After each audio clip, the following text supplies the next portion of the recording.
नमस्कार, मैं हूं आपके साथ कांची बंसल और आप देख रहे हैं कैपिटल टीवी। जो बाइडेन को तगड़ा झटका लगा है क्योंकि अफगानिस्तान से अमेरिकी सैनिकों की वापसी और काबुल पर तालिबान के कब्जे के बाद अमेरिकी राष्ट्रपति जो बाइडेन को बड़ा झटका लगा है। अमेरिका से सैनिकों की वापसी का असर जो बाइडेन की अप्रूवल रेटिंग पर पड़ा है। ये रिपोर्ट देखिए। संयुक्त राज्य अमेरिका के राष्ट्रपति के रूप में जो बाइडेन की अप्रूवल रेटिंग अफगानिस्तान से अमेरिकी सैनिकों की वापसी के बाद अब काफी गिर गई है। जो बाइडेन की अप्रूवल रेटिंग अब तक के सबसे निचले स्तर पर है। बता दें कि 15 अगस्त को तालिबान ने काबुल पर कब्जा कर लिया था और 31 अगस्त तक अमेरिका ने अपने सभी सैनिकों और नागरिकों को सुरक्षित निकाल लिया।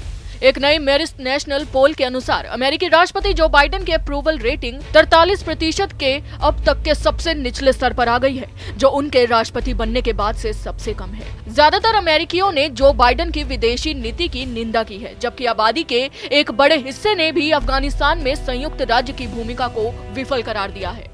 नए पोल की माने तो फिलहाल जो बाइडेन की अमेरिकी राष्ट्रपति के रूप में अप्रूवल रेटिंग 43% है। वहीं करीब 56% अमेरिकी नागरिकों ने उनकी विदेश नीति के तौर तरीकों को अस्वीकार किया है। मेरिस्ट पोल की ओर से प्रकाशित डेटा से पता चलता है कि करीब अमेरिका की 61% आबादी अफगानिस्तान से अमेरिकी सैनिकों की वापसी के खिलाफ है।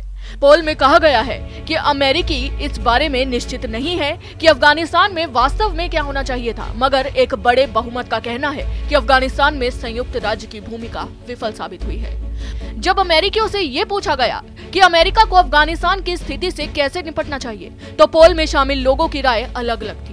एक और जहां 37% लोगों का मानना है कि सभी अमेरिकी सैनिकों को वापस ले लिया जाना चाहिए था, वहीं 38% आबादी का कहना है कि कुछ सैनिकों को वापस बुलाया जाना चाहिए था और कुछ को अफगान में ही रहने देना चाहिए था। वहीं पोल में शामिल छोटे हिस्से यानी 10% लोगों का कहना है कि किसी भी सैनिक को वापस नहीं लेना चाहिए था। वहीं 5% का मानना है कि अफगानिस्तान में ज्यादा सैनिकों को भेजा जाना चाहिए था। इस तरह से सर्वेक्षण से पता चला है कि अमेरिकी ये नहीं सोचते कि अफगानिस्तान की स्थिति की जिम्मेदारी पूरी तरह से सिर्फ जो बाइडेन पर ही है। कुल मिलाकर 36% मतदान करने वालों में से सबसे बड़े वर्ग ने जॉर्ज डब्ल्यू बुश को अफगानिस्तान में सैन्य मिशन की विफलता के लिए सबसे ज्यादा जिम्मेदार बताया है।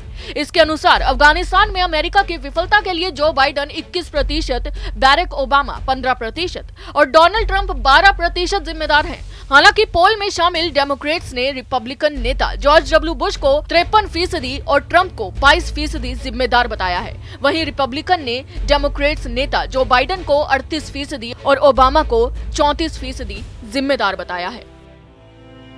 अफगानिस्तान में अशरफ गनी के नेतृत्व वाली सरकार 15 अगस्त को तालिबान के काबुल पर कब्जे के बाद ही गिर गई थी। तालिबान ने पूरे 1 महीने के संघर्ष के बाद काबुल पर कब्जा किया। हालांकि इस बीच अमेरिका ने अपने सैनिकों की निकासी जारी रखी। अभी के लिए बस इतना ही। आप देखते रहिए कैपिटल टीवी। जय हिंद।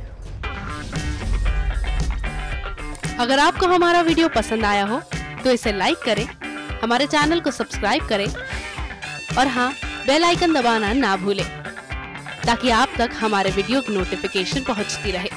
आप अपना सुझाव हमें कमेंट बॉक्स में दे सकते हैं। हमारे साथ जुड़ने के लिए शुक्रिया।